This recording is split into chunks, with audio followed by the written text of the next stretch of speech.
കണ്ണൂർ മട്ടന്നൂരിൽ 70-കാരൻ മരിച്ചത് ഭക്ഷ്യ വിഷബാധയേറ്റെന്ന് സംശയം. പേരാവൂർ പൂവത്തുംകണ്ടി വിജയനാണ് മരിച്ചത്. കാര പുതിയടത്ത് ക്ഷേത്രോത്സവത്തിന്റെ ഭാഗമായ സദ്യയിൽ നിന്ന് വിഷബാധയേറ്റു എന്നാണ് സംശയം. പ്രസാദ സദ്യ കഴിച്ച 300-ലധികം പേർ ചികിത്സ തേടിയിട്ടുണ്ട്. വിശദാംശങ്ങളുമായി നിഖിലുണ്ട്. നിഖിൽ, ക്ഷേത്രോത്സവത്തിന്റെ സദ്യയാണെങ്കിൽ അത് നിരവധി പേർ കഴിച്ചിട്ടുണ്ടാകും. സ്ഥിരീകരണം ലഭിക്കുന്നുണ്ടോ? വിശദാംശങ്ങൾ എന്തൊക്കെ? ഏതായാലും ഇത് ഭക്ഷ്യവിഷബാധയാണോ എന്ന കാര്യത്തിൽ സ്ഥിരീകരണം പോസ്റ്റ്മോർട്ടം റിപ്പോർട്ട് വരുന്നതോടുകൂടിയാണ് നമുക്ക് നടത്താൻ കഴിയുക. ഏതായാലും കാര പേരാവൂരിലെ പൂവത്തുംകണ്ടി വിജയൻ ഇന്നലെയാണ് ചികിത്സയിലിരിക്കെ കണ്ണൂരിലെ സ്വകാര്യ ആശുപത്രിയിൽ വെച്ച് മരിച്ചത്.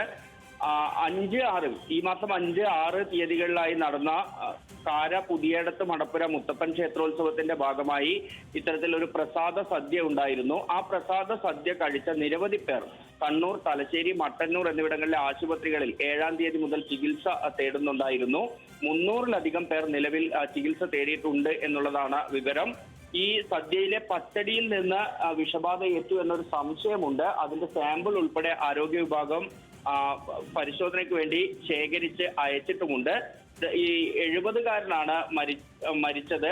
ഇദ്ദേഹത്തിന് വാർദ്ധക്യ സഹജമായ ചില പ്രശ്നങ്ങൾ കൂടി ഉണ്ടായിരുന്നു. അതുകൊണ്ട് തന്നെ പോസ്റ്റ്മോർട്ടം റിപ്പോർട്ട് വന്നാൽ മാത്രമാണ് മരണ കാരണം എന്ത് എന്നത് വ്യക്തമാവുക. ഏതായാലും പക്ഷേ ഈ ക്ഷേത്രോത്സവത്തിനിടെ സദ്യ കഴിച്ച 300-ലധികം പേർ ചികിത്സ തേടി എന്നതുകൊണ്ട് തന്നെ വളരെ ഗൗരവത്തോടെയാണ് ആരോഗ്യവകുപ്പ് ഈ സംഭവത്തെ കാണുന്നത്.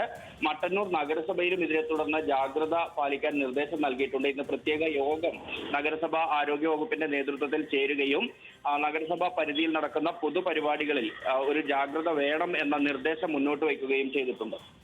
നിഖിൽ, ഈ കാര പുതിയടത്തെ ക്ഷേത്രോത്സവം 2 ദിവസത്തെ ഉത്സവമായിരുന്നു. 2 ദിവസവും സദ്യ ഉണ്ടായിരുന്നു. ക്ഷേത്ര ഭാരവാഹികൾ ആരെങ്കിലും ഇതൊരു ഗുരുതരമായ പ്രശ്നമാണ്, ആരോപണമാണ് ഉയർന്നിട്ടുള്ളത്. സ്ഥിരീകരണം വന്നിട്ടില്ല. എന്തെങ്കിലും പ്രതികരണം നടത്തിയിട്ടുണ്ടോ?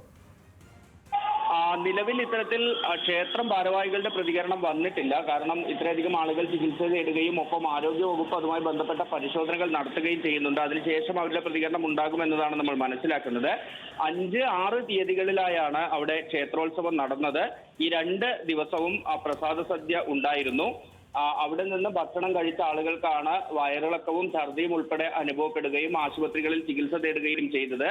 5-6 തീയതികളിൽ ഇത് കഴിഞ്ഞതിന് ശേഷം 7-ാം തീയതി മുതലാണ് കൂടുതലായി ആളുകൾ ആശുപത്രികളിലേക്ക് എത്താൻ തുടങ്ങിയത്. ഇത്തരത്തിലുള്ള ശാരീരിക അസ്വസ്ഥതകൾ മൂലം എത്താൻ തുടങ്ങിയത്. അതുകൊണ്ട് തന്നെ ഭക്ഷ്യവിഷബാധ എന്നൊരു സംശയം ശക്തമായി നിലനിൽക്കുന്നുണ്ട്. പക്ഷേ അത് ഉറപ്പിക്കുന്നത് ഈ പോസ്റ്റ്മോർട്ടം റിപ്പോർട്ട് ലഭിക്കുന്നതോടുകൂടി ആയിരിക്കും.